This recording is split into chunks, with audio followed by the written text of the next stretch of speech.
everyone, this is David Bitton from PracticePanther here. We just finished off a webinar with Dan Lear, Director of Industry Relations at Avvo.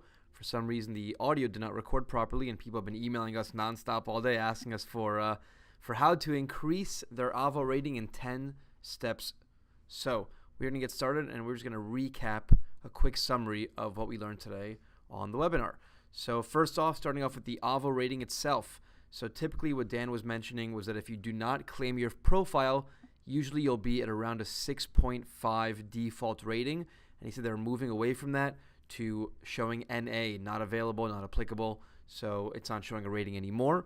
But obviously he recommended that you should definitely claim your Avvo profile so people can start seeing your rating, your information, your bio. So when a customer is looking you up to see how successful you are, who you are, or your reputation, they will find all the information about you on Avvo, like where you went to school, who recommended you, what you practice, what papers you've written, all that really good information.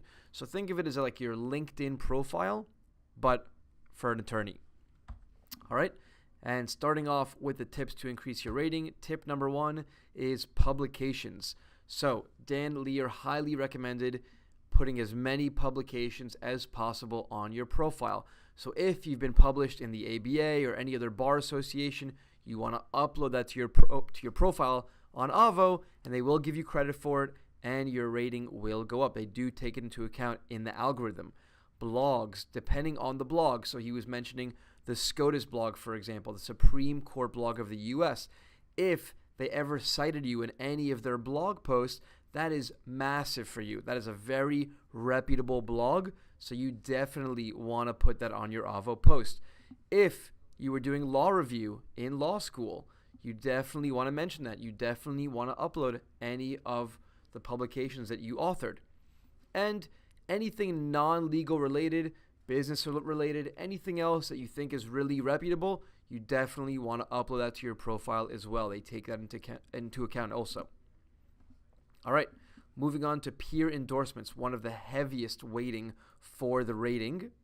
Endorsements matter. So it's not just a review. An endorsement is someone else, another attorney endorsing you, someone else that has worked with you on a case, another attorney that vouches for you. That is very heavily weighted. Now, even more heavily weighted is if another attorney, opposing counsel on a case, endorses you, saying something like, I worked against him in this trial and he was very professional, very reputable. I highly recommend him.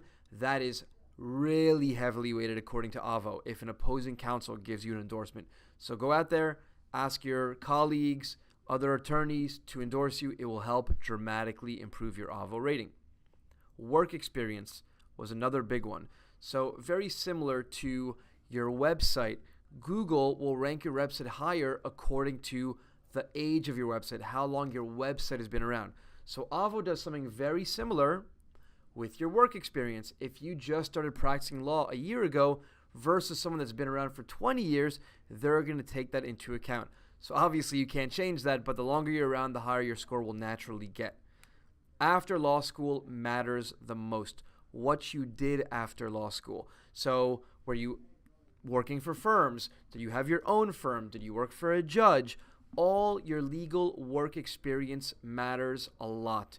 Do not leave anything empty. They want to know everything you were doing. You know, they don't want to see that you had a job in 2010 and then didn't put anything on your resume until 2015. You know, they want to know what you did in between as well. Do not avoid gaps. Even if you weren't working in the legal industry anymore, it still matters to put all of your work experience on Avvo. Education is a big one for them. So every single year, according to Dan, they look at the national study of all the top undergrad schools and the top law schools in the nation, in the United States, and they look at the rankings of the school, and that ranking will affect your score a little bit.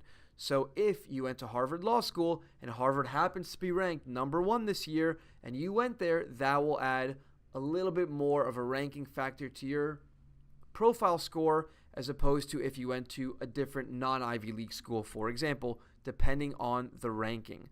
So that matters a lot, as well as where you went for undergrad school. Now, undergrad, It matters for them because they want to see which geographical area did you go to school. So if you grew up and went to high school in Miami, went to undergrad in University of Miami, went to law school at FIU in Miami, they know that you've stayed in Miami your whole life and you are part of the community, and you probably know all the attorneys, all the opposing counsel, all the judges. You have a lot of connections and network in Miami. So they look at that.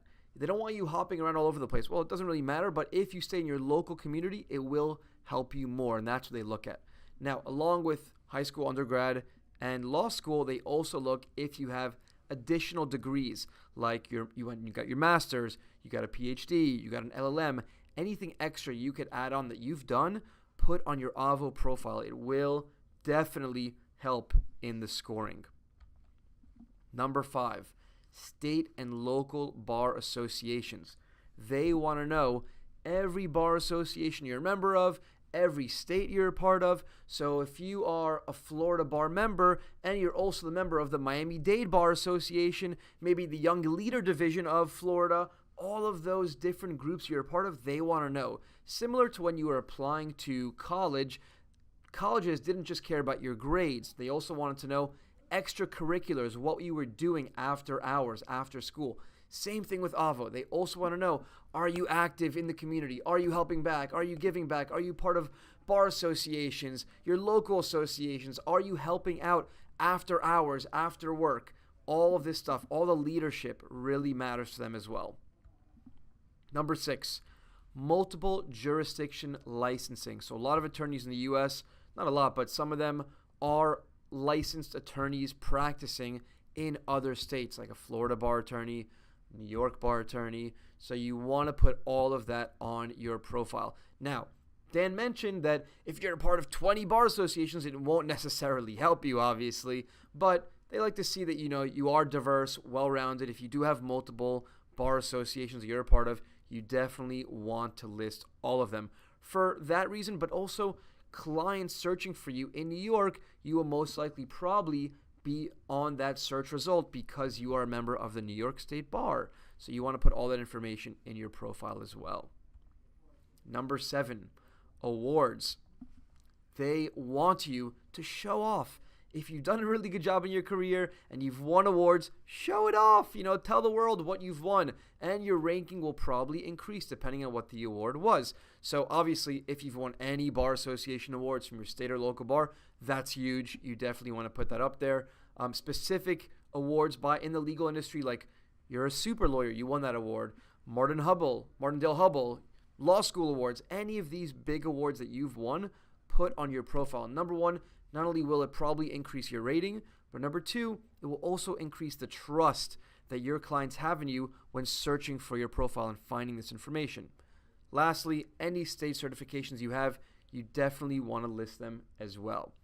Moving on to the number 8, speaking engagements is equally as important. It matters a lot.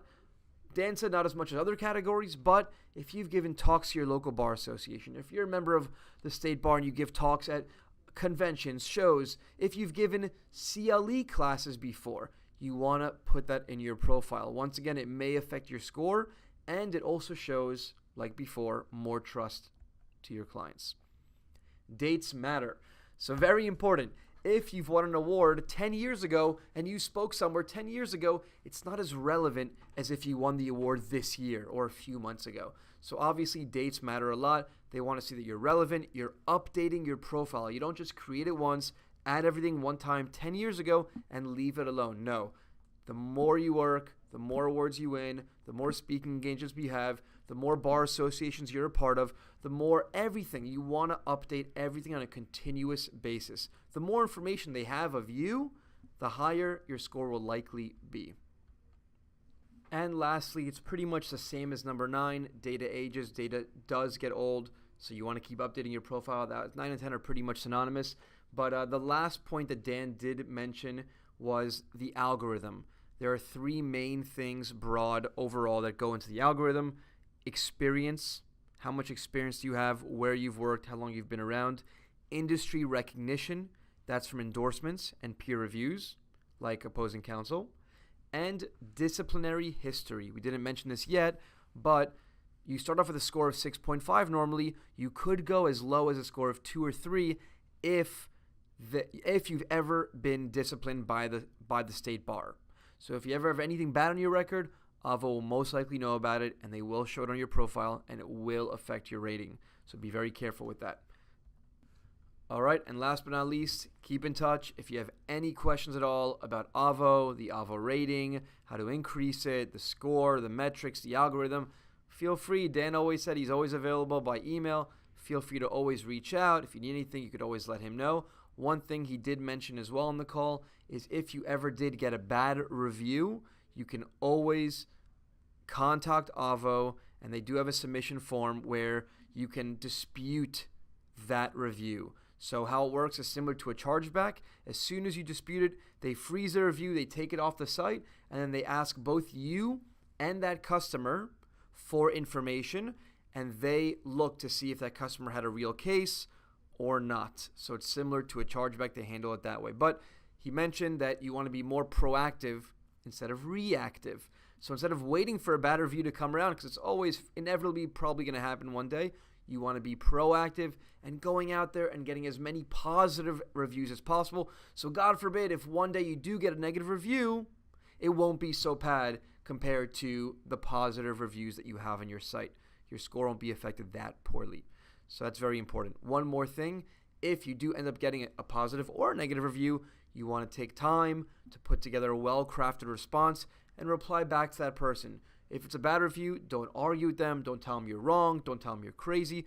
You want to thank them, appreciate them, tell them you really appreciate the feedback. Let them know on the review. You can reply back that you'd love to make it right. Please contact you. Keep in mind, you have the last chance to reply back. After you reply back, the customer cannot keep continuing to reply back.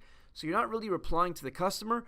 You're replying on the fact that you know that other people that are going to be looking at your profile are going to see your reply, and they're going to see the negative review. So they don't want you bashing them. They want other customers, you want other customers to see that you're really professional. You take negative reviews, you turn them around, you make them positive, you take action, you take responsibility, and more importantly, you keep growing and improving your practice and helping your clients out. All right, that's it for the 10 steps to increase your Avvo rating. If you enjoyed it, share it with your friends. Let them know how they can increase their rating as well. Good luck.